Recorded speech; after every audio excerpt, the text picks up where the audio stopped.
تو بھی لے لے، سارے لے رہے ہیں، رشوت کھا لے تو بھی، سب کھا رہے ہیں، اور غلط سب کر رہے ہیں تو بھی کر لے، کیا فرق پڑتا ہے؟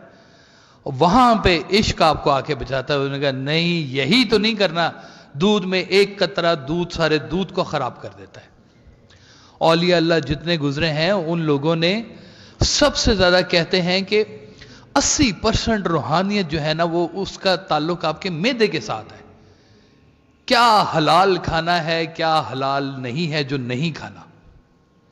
کسی کا مال غصب کر لینا، شاید دماغی طور پہ دنیا اس کو بہت چلاک کہے، اوہ بڑا فنکار آدمی ہے، لیکن نکلا کیا بیچ میں سے کہ سارا دودھ خراب ہو گیا. زندگی کا نتیجہ جس کا خراب ہو گیا اس کو زندگی میں بھی کچھ نہ ملا، اس کو آخرت میں بھی کچھ نہ ملا. اس لیے دماغ کے اوپر نا وہ عشق کا اور محبت کا جو پہرا لگا کے رکھتے ہیں نا، دماغ ان کو ورغلاتا نہیں ہے. وہ کہتے ہیں کہ وہ بزرگ تھے تو شیطان نے کہ کہہ دی کہ آج تیرے علم نے تجھے بچا لیا. اور نے کہا مردود شیطان، میرے علم نے نہیں، میرے اللہ نے مجھے بچا لیا. شیطان آپ کو آپ کے یہ لاجک کے ساتھ، آپ کے دماغ کے ساتھ، وہ کہتے ہیں کہ وہ بندہ وضو کر رہا تھا، ایک بزرگ تھے، انہوں نے کہا کہ وہ اللہ تو ہوتا ہی نہیں ہے، تو پتہ نہیں کس کی نماز پڑھتا جا رہا ہے. لاجک سے اب اگر آپ لاجک سے، دماغ سے اللہ کو اگر آپ کہیں ثابت کرنا چاہیں گے تو کچھ نہیں کر سکتے. ایک ہی بات آپ کہہ سکتے ہیں کہ میں ہوں تو میں کہہ رہا ہوں کہ اللہ موجود ہے. یہ اب آپ کی محبت بولے گی یہاں پر، آپ کا عقیدہ بولے گا یہاں پر، دماغ نہیں بولے گا. دماغ تو آپ کو ورغلا سکتا ہے. اس لیے دماغ بہت اچھی چیز ہے اگر اس کے اوپر کسی محبت کا پہرا ہو. آپ غور کریں، آپ زندگی کے اندر کام کرتے ہیں، کام کرنے کا ہر بندے کو نا ایک رزلٹ چاہیے ہوتا ہے کہ میں نے یہ کام کیا ہے، مجھے اس کا رزلٹ چاہیے. اب اس رزلٹ کا آپ نے خود انالیسس کرنا ہے. اس کا اس رزلٹ کا، اس کامیابی کی خوشی سب سے زیادہ کس کو ہونی ہے؟ اگر آپ غور کریں کہ اس کامیابی کی خوشی مجھے ذاتی ہونی ہے تو اس کے بیچ میں مکمل چانسز موجود ہیں کہ اس میں شر ہو. اگر اس کامیابی کا رجوع آپ کا ہو کہ اس کامیابی کی سب سے زیادہ خوشی میرے والدین کو ہونی ہے یا میرے اللہ کو ہونی ہے، کام آپ نے کیا، محنت آپ نے کی، تو رزلٹ کا نام کیا ہے؟ اللہ تعالیٰ. کہ اس کام کرنے کی سب سے زیادہ خوشی اللہ کو ہوگی کہ یہ تو نے بڑا اچھا کام کیا. یہاں پہ آپ بچ جائیں گے، ورنہ شیطان آپ کو تھوڑا ورغلا سکتا ہے. عقل عیار ہے، 100 بھیس بدل دیتی ہے. تو عقل کے دام میں نہیں پھنسنا، اس کے اوپر عشق کا پہرا لگا کے رکھنا ہے، پھر یہ صحیح کام آتا ہے. جی آگے کوئی اور دوست؟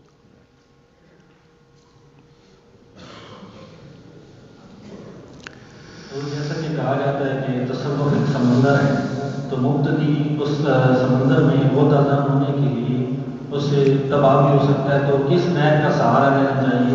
تصوف کرنے کے لیے کون سے لوازمات ضروری ہیں؟ دیکھیں یہ بڑی ایک اہم سوال آپ نے پوچھا ہے، اور یہ بات میں آپ کو بتا دوں کہ آپ کی ذاتی زندگی اگر کسی استاد کے کہنے میں ہے تو یہ سمندر آپ کو ڈبوئے گا نہیں. اگر آپ کی ذاتی زندگی کسی استاد، کسی مرشد کے کہنے میں ہے، وہ آپ کو ڈوبنے نہیں دے گا. اگر آپ اکیلے چلے جائیں گے تو ہو سکتا ہے وہ بھی اللہ تک پہنچ جائے، لیکن اس کو کبھی عشق محمد صلی اللہ علیہ وسلم نہیں مل سکتا. ہمارا تو سارا کچھ ہے ہی ادھر سے. وہ کہتے ہیں اللہ تک تو بغیر اسلام کے بھی لوگ پہنچ جاتے ہیں اللہ تک، لیکن یہ جو رستہ ہے نا سرکار دو عالم صلی اللہ علیہ وسلم کا، یہ عین روحانیت اور تصوف کا رستہ ہے، یہ والا کہ یہاں پہ مرشد آپ کو اس گہرائی میں جانے سے بچاتا ہے. وہ کہتے ہیں کہ آپ کو کسی ذات کے اوپر ایسا ایمان ہونا چاہیے، یہ جو تصوف کا ہے ریلیشن، کہ وہ کہے تو یہ کر لو، وہ کہے نہ کرو تو نہ کرو. وہاں پہ عقل بند کر دو اپنی. 100 تحقیق کر لو، 100,000 مرتبہ تحقیق کر لو کسی کو مرشد کہنے سے پہلے، کسی کو ماننے سے پہلے 1000 بار تحقیق کرو، لیکن جس دن کسی کو کہہ دیا اس کے بعد تحقیق تمہیں گمراہ کر دے گی. اس کے بعد یہ تحقیق نہیں کرنی کہ یہ سچا ہے کہ جھوٹا ہے. اب اس نے جو کہنا ہے وہی تمہارا رستہ ہے اور وہی تمہارا ایمان ہے، کیونکہ تمہارا تعلق ہی اس مرشد کے ساتھ ایمان کے حوالے سے ہے. وہ بچے لینے چلے جاتے ہیں مرشد کے پاس، لوگ کاروبار لینے چلے جاتے ہیں، وہ کوئی اللہ بھی تو لینے چلا جائے. اس سے دین مانگو گے تو دین ہی دے گا، دنیا مانگو گے تو دنیا دے کے فارغ کر دے گا تمہیں. اس لیے جب بھی اپنا کوئی مرشد ڈیسائیڈ کرو تو صرف اور صرف حوالہ رب تعالیٰ کا ہو، بس پھر آپ نہیں ڈوبیں گے، کشتی آپ کے پاس فلوٹ کریں گے آپ انشاءاللہ. کچھ لوگ یہ کہتے ہیں کہ ملا کی سوچ ہو رہا ہے اور صوفی کی سوچ ہو رہا ہے، تو کیا سرکار واصف علی واصف صاحب رحمۃ اللہ علیہ کا بھی یہی نظریہ تھا؟ اور اگر یہی نظریہ تھا تو اس کی وضاحت. جی کچھ باتوں میں کہا کرتے تھے آپ نے تھوڑا سینسیٹیو بات پوچھ لی ہے، مولویوں کے بیچ میں بیٹھ کے پوچھ لیا آپ نے.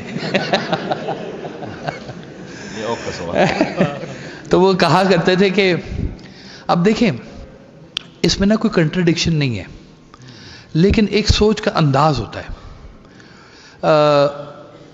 کہا جاتا ہے کہ یہ جو پگ ہوتا ہے اس کا نام لیں تو اتنے دن تک زبان پلیت رہتی ہے، آپ کی کوئی دعا قبول نہیں ہوتی، کہتے ہیں نا جی. درویش کہتا ہے کہ یہ بھی اللہ کی بنائی ہوئی مخلوق ہے، اگر کوئی زخمی حالت میں مل جائے تو اس کی مرہم پٹی کر دو. سمجھ آ رہی ہے آپ کو میری بات؟ اب وہ کہا کرتے تھے کہ ایک وہ بڑی خوبصورت ہماری ایک ٹی وی آرٹسٹ ہیں، انہوں نے ایک دفعہ سرکار والد صاحب سے ایک بڑا پرسنل سا سوال پوچھا. انہوں نے کہا کہ جی میری ایک سہیلی ہے جو ریڈ لائٹ ایریا میں رہتی ہے. ریڈ لائٹ ایریا آپ سمجھتے ہیں. تو اس نے کہا جی وہ وہاں پیدا ہوئی ہے، وہیں پلی بڑی ہے، میں جب اس کی شادی کرنے کی کوشش کرتی ہوں تو یہی بات سامنے آ جاتی ہے کہ یہ چونکہ ریڈ لائٹ ایریا کے رہنے والی ہے لہٰذا اس کی شادی ہونی بہت مشکل ہے. اس میں اس کا کیا قصور ہے کہ یہ وہاں پیدا ہوئی ہے؟ بات تو صحیح ہے. تو آپ نے بیان فرمایا کہ اچھا میں جواب دیتا ہوں، مولوی کو نہ بتانا. اور جواب آپ نے کیا عنایت فرمایا؟ آپ نے کہا کہ جہاں سے مجبوری شروع ہوتی ہے وہاں گناہ ختم ہو جاتا ہے، اور جہاں مجبوری ختم ہوتی ہے وہاں سے گناہ شروع ہو جاتا ہے. اب یہ درویش ہی بات سمجھا سکتا ہے، کیونکہ اس کا وزڈم اور طرح کا ہو گیا ہے. وہ آپ کو لاٹھی نہیں مارے گا شریعت کی، وہ آپ کو کسی طرح سے پکڑ کے اس رستے کے اوپر چلا دے گا. وہ ایک بزرگ تھے، اس علاقے کی طوائف تھی ایک، وہ ان کے پاس چلی گئی. انہوں نے کہا کہ جی وہ میں چاہتی ہوں کہ آپ جو ہے نا جی میرے گھر کھانے کے لیے تشریف لائیں. انہوں نے کہا دیکھو ہم بہت صاف سے لوگ ہیں تو ہم طوائف کے گھر نہیں جا سکتے، بہت مشکل ہے، تو ہماری طرف سے معذرت، ہم تمہارا کھانا قبول نہیں کرتے. اسی عہد کے ایک اور بزرگ، جید بزرگ، تو وہ عورت ان کے پاس چلی گئی. انہوں نے کہا جی میں چاہتی ہوں کہ آپ میرے گھر تشریف لائیں اور کھانا کھائیں. تو آپ نے کہا ہم تمہارے گھر آئیں گے، اور آپ اس کے گھر گئے، کھانا کھایا. جب کھانا کھایا تو وہ عورت نے کہا کہ جی وہ یہی سوال لے کے میں ان بزرگوں کے پاس گئی تھی، تو انہوں نے کہا کہ میں کھانا نہیں کھاؤں گا، تو آپ نے کھانا کھا لیا ہے، اور وہ بھی اللہ کے راستے پہ چلنے والے ہیں، آپ بھی اللہ کے راستے پہ چلنے والے. تو انہوں نے کہا کہ بات یہ ہے کہ ان کی ہے سفید چادر، اس پہ کوئی داغ لگا تو نظر آ جائے گا، ہماری تو ہے ہی کالی، تو ہم تو تمہیں اس طرح سے لے جائیں گے اس راستے کے اوپر. تو بات یہ ہوتی ہے کہ لوگوں کی جو ظاہری ایک ہوتا ہے نا لبادہ، یہ بزرگ لوگ اس لبادے سے ہٹ کے کوئی چیز دیکھ رہے ہوتے ہیں. وہ اس کو کسی طرح سے اس کے اندر ایسی زندگی کے اندر کوئی بات کرتے ہیں کہ اس کو اللہ کے رستے پہ لگا دیتے ہیں. رستہ ایک ہی ہے. ملا کیا کر رہا ہے؟ اذان دے رہا ہے، نماز پڑھا رہا ہے، کیا ہے؟ اللہ کا رستہ ہے، شریعت ہے، کوئی اس کے اندر دو رائے نہیں ہے۔ اب جو باہر کھڑے ہوئے ہیں ان کو کسی نے تو بھیجنا ہے مسجد، اور وہ درویش یہ کام کر رہے ہیں، بس اتنا سا فرق ہے۔ میرا جناب کی بات کا یہ سوال ہے کہ آپ واصف صاحب کی پرورش میں پروان چڑھے تو آپ نے ان کی زندگی میں کوئی ایسی اسپیسیفک اور خاص چیز کون سی پائی جو ہمیشہ ان کے معمول میں رہی، یعنی آپ نے کبھی اس کو ترک نہیں کیا، ہمیشہ ہی اس پر عمل کی؟ کون سی ایسی اسپیسیفک چیز؟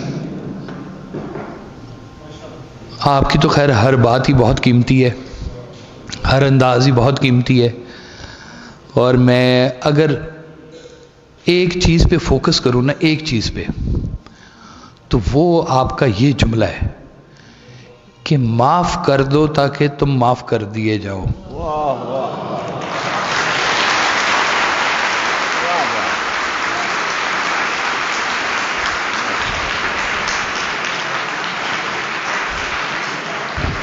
ایک بندہ آیا آپ کے پاس تو آپ نے اسے کہا وہ معاف کر دو، اس نے کہا جی میں نے نہیں معاف کرنا، اس نے میرے ساتھ بڑی زیادتی کی ہے، میرا بڑا مجرم ہے وہ، میں نے اسے معاف نہیں کرنا۔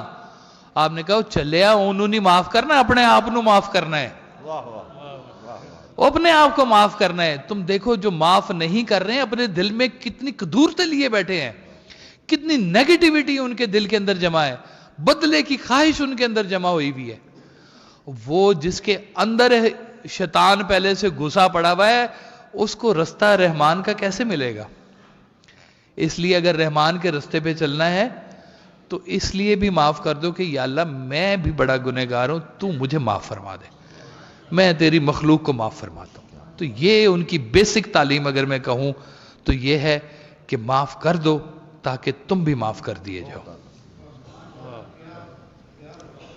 السلام علیکم۔ سب سے پہلے تو آپ کو خوش آمدید کہتے ہیں اور آپ کو مشکور بھی آپ تشریف لائے۔ جزاک اللہ۔ آپ نے ارشاد فرمایا تھا سچ اور آئینے کے بارے میں، جی میرا سوال بھی کچھ اس کے متعلق ہے کہ بعض اوقات ہم سچ کو دیکھنا ہی نہیں چاہتے، سچ تو بہت واضح ہوتا ہے اور آئینہ ہمیں دکھا بھی رہا ہوتا ہے، لیکن ہم اس کا سامنا کرنے کے لیے تیار نہیں ہوتے، اس کو ہم نظر انداز کر رہے ہوتے ہیں اور ایک قسم کے احساس کمتری ہمارے اندر ہوتا ہے۔ تو اس چیز سے نکلنے کا کیا طریقہ ہے کہ ہم کم از کم اپنا سامنا کر سکیں، اپنے سچ کا سامنا کر سکیں؟ دیکھیں آپ کو سچ کا سامنا کرنے سے کیا چیز روکتی ہے؟ پہلی بات تو یہ، اس پہ غور کریں۔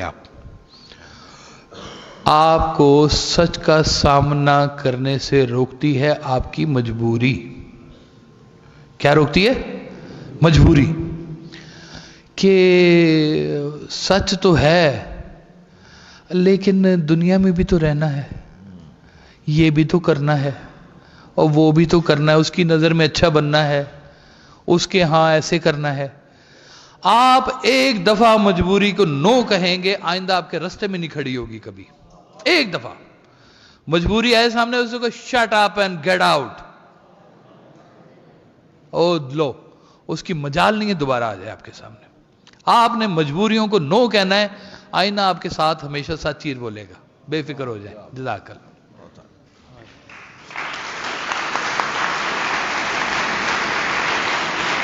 ایک اور آگے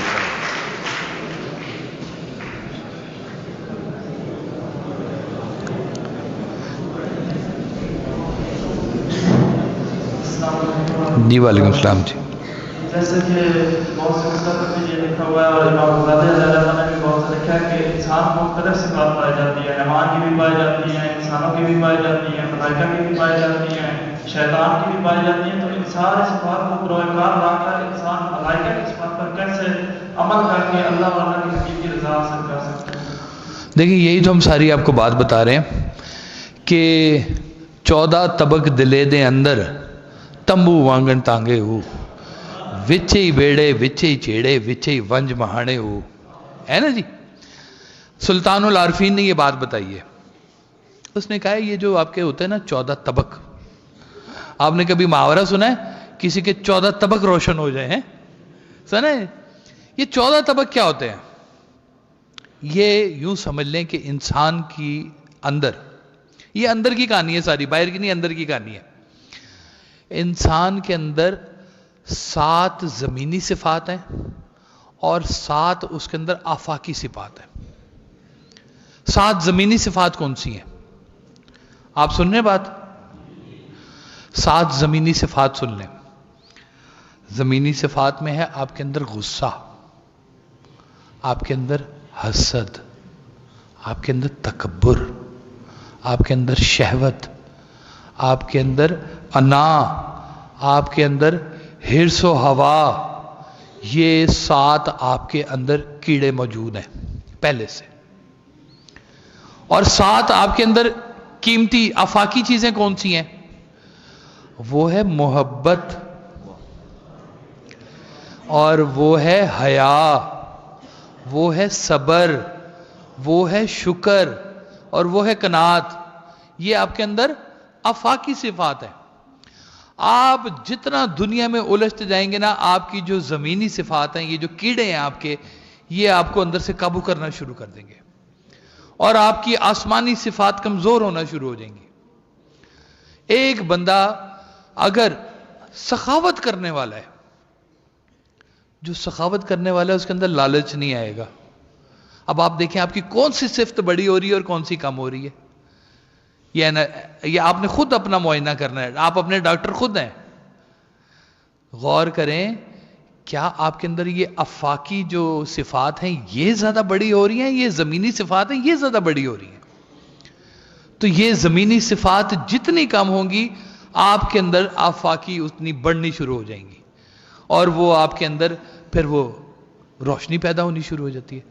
لہٰذا یہ جو زمینی صفات ہے، غصہ ایک حد تک اچھا ہوتا ہے، آپ کو انرجی دیتا ہے، لیکن غصہ اتنا بھی بڑھ سکتا ہے کہ آپ کسی کا قتل کر دیں.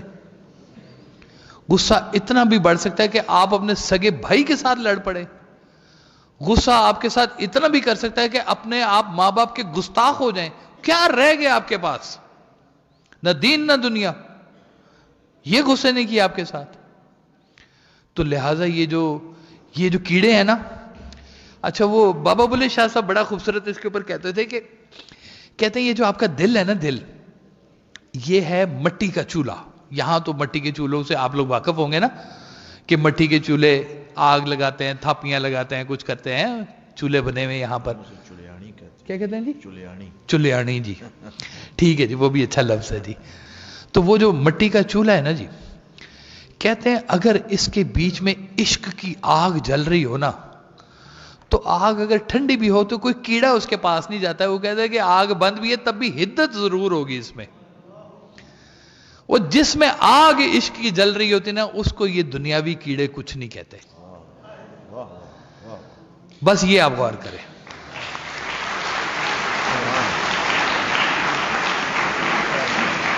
بہت شکریہ. اچھا، یہ غزل اس نے چھیڑی مجھے ساز دینا، ذرا عمر رفتہ کو آواز دینا. یہ لمبی ڈسکشن ہے، چلے آخری سوال لے لیتے. جی حضرت بڑے دور سے تشریف لائے ہیں. جی سوال یہ ہے آپ کی بارگاہ میں کہ اکثر صوفیاء کرام نے عشق حقیقی کو سمجھنے کے لیے عشق مجازی کا رستہ اختیار کیا ہے. اکثر اپنی تعلیمات میں بھی یہ لکھا ہے، جس طرح خواجہ غلام فرید رحمۃ اللہ علیہ نے سسی اور دونل کا اکثر جگہ پہ ذکر کیا ہے. تو اس کے بارے میں تھوڑا دیکھیں. یہ نا مکمل ایک بہت بڑا چیپٹر ہے، اور میں آپ کو بہت ہی مختصراً اس کو جواب دینے کی کوشش کرتا ہوں. جی دیکھیں، ایک ہوتی ہے انسیت، کسی کے ساتھ انس ہونا. ایک ہوتی ہے سحر ہونا، جادو ہونا. اکثر لڑکوں کے دماغوں کے اوپر لڑکیوں کا جادو ہوتا ہے، اور وہ سمجھتے ہیں کہ یہ شاید محبت ہے. اچھا، یہ جادو میں اور محبت میں تھوڑا سا فرق ہے، میں آپ کو بتا دوں. یہ جادو اس وقت تک جادو ہے جب تک اس کے بیچ میں ہوس شامل ہے. اگر اس میں سے ہوس نکل جائے تو یہ محبت بننی شروع ہو گئی ہے.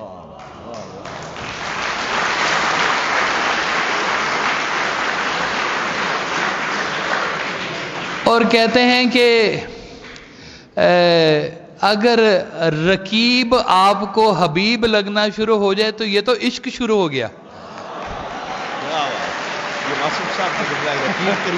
ہاں، یہ بارگاہ حسن دو عالم نہ ہو کہیں، یہ بارگاہ حسن دو عالم نہ ہو کہیں، ہے پاس با رکیب یہاں کیوں رکیب کا.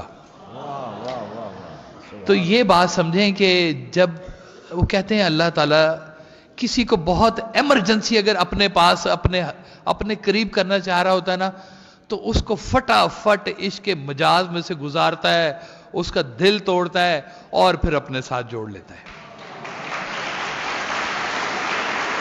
یہ سرجری ہے اس کی, آپریشن ہے یہ اس کا. تو بہرحال یہ اس پہ علیحدہ بھی ایک مکمل بات ہو سکتی ہے, لیکن انشاءاللہ پھر کبھی موقع ملا تو ضرور میں حاضری دوں گا. اللہ آپ سب کو بہت سلامت رکھے اور بہت مجھے مزہ آیا آپ سے گفتگو کر کے. خوش رہے. ماشاءاللہ ماشاءاللہ. تو کیا بات ہے, یہ بڑے ہی عرصے کے بعد الحمدللہ ہمیں یہ سعادت نصیب ہوئی کہ اتنی ریئل ڈسکشن جسے کہتے ہیں, حقیقت پسندانہ گفتگو اور دل سے دل تک جو راہیں ہموار ہوئیں. اور میں کہہ رہا ہوں کہ رات باقی ہے, بات باقی ہے, اور یہ سلسلہ دل کرتا ہے کہ چلتا رہے.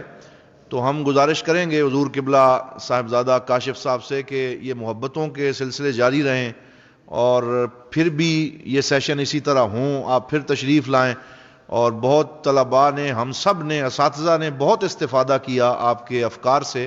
میں نہایت ادب سے درخواست گزار ہوں جناب محترم ڈاکٹر ثناء اللہ الازہری صاحب سے کہ آپ صاحبزادہ صاحب کی خدمت میں جو ہے وہ اعزازی شیلڈ جو ہے وہ پیش کریں.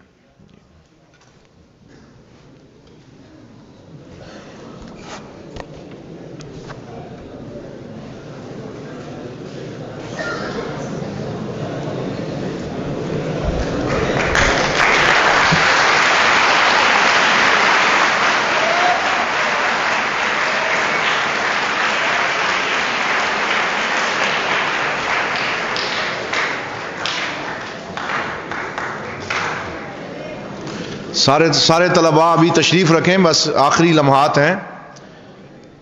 ہم بارے دیگر جناب محترم صاحبزادہ کاشف علی صاحب کے بہت مشکور ہیں کہ آپ نے آج ہمیں وقت عطا فرمایا, اور یہ ایک یادگار نشست ہمارے ہفتہ تقریبات کی جان سمجھی جائے گی.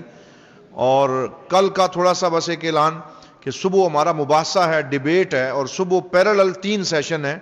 یہاں آڈیٹوریم میں جو ڈیبیٹ ہوگا وہ اردو زبان میں, ہمارا جو بیسمنٹ آڈیٹوریم ہے وہاں عربی اور انگلش زبان کے کمپٹیشن ہے. اور کل جو ہمارا مباحثہ ہے اس کا بڑا دلچسپ موضوع ہے, اور وہاں دونوں طرف سے طلباء فریق موافق اور مخالف اپنے دلائل پیش کر رہے ہوں گے. اور فریق موافق یہ کہے گا کہ علماء کا سیاسی کردار ہونا چاہیے, ابھی الیکشن سے فارغ ہوئے ہیں. اور جو فریق مخالف ہے وہ کہے گا نہیں بھائی علماء کو اپنا ہی کام کرنا چاہیے اور سیاست میں کوئی ان کا لینا دینا نہیں ہے, اور پھر ہم کسی فیصلے پر پہنچیں گے. تو یہ ایک بڑے لمبے عرصے سے چلتی ہوئی ڈیبیٹ ہے, اور اس پہ صاحبزادہ صاحب کی رائے بھی اگر ہم لیتے تو یہ بڑا یعنی ہمیں اس پہ لطف آتا. تو میں جناب ایک تو آپ سے یہ گزارش کروں گا کہ ضرور اس میں آپ سب نے شریک ہونا ہے, دلچسپ بات ہوگی. اور کل رات کو جو ہمارا سیشن ہے اس میں ایتھیزم اور الہاد کے حوالے سے بہت اچھا کام ہے کیسر احمد راجہ صاحب کا, اور وہ ماشاءاللہ عالمی سطح پہ اس وقت ایک ایتھیزم اور الہاد کے حوالے سے بڑی اچھی ایک دفاع بھی کر رہے ہیں اور لوگوں کا شعور بیدار کر رہے ہیں. اچھی علمی شخصیت ہیں, وہ تشریف لا رہے ہیں. پروفیسر ابرار حسین صاحب سرگودا سے, وہ ہمارے مہمان ہوں گے. تو کل بھی آپ سب آپ نے اسی ذوق شوق کے ساتھ سیشن میں شریک ہونا ہے. میں درخواست گزار ہوں محترم عبدالحمید صاحب سے کہ آپ آج کے سیشن کی دعائے خیر فرما دیں. ادھر پکڑ کے رکھیں. الحمدللہ رب العالمین والصلاۃ والسلام علی سید المرسلین.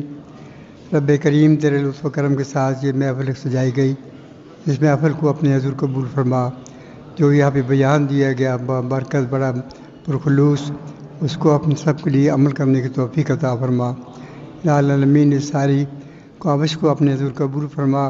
سارے منتظمین کو, سارے معاملین کو, سارے شرکاء کو اجر عظیم عطا فرما. اپنی محبت عطا فرما, اپنے محبوب کی محبت عطا فرما. العالمین سارے درس کو اس کے دوبارہ علوم کو دن دونی رات ترقی عطا فرما. ان کو اپنے لطف و کرم سے مالا مال فرما. ہم سب پہ اپنا کرم فرما, رحم فرما, ترس فرما, مدد فرما. سارے مہمانوں کو اپنے شان کے مطابق اجر عظیم عطا فرما. وصلی اللہ تعالیٰ علی خیر خلقہ محمد والی وصحبہ اجمعین برحمتک یا ارحم الراحمین. جزاک اللہ.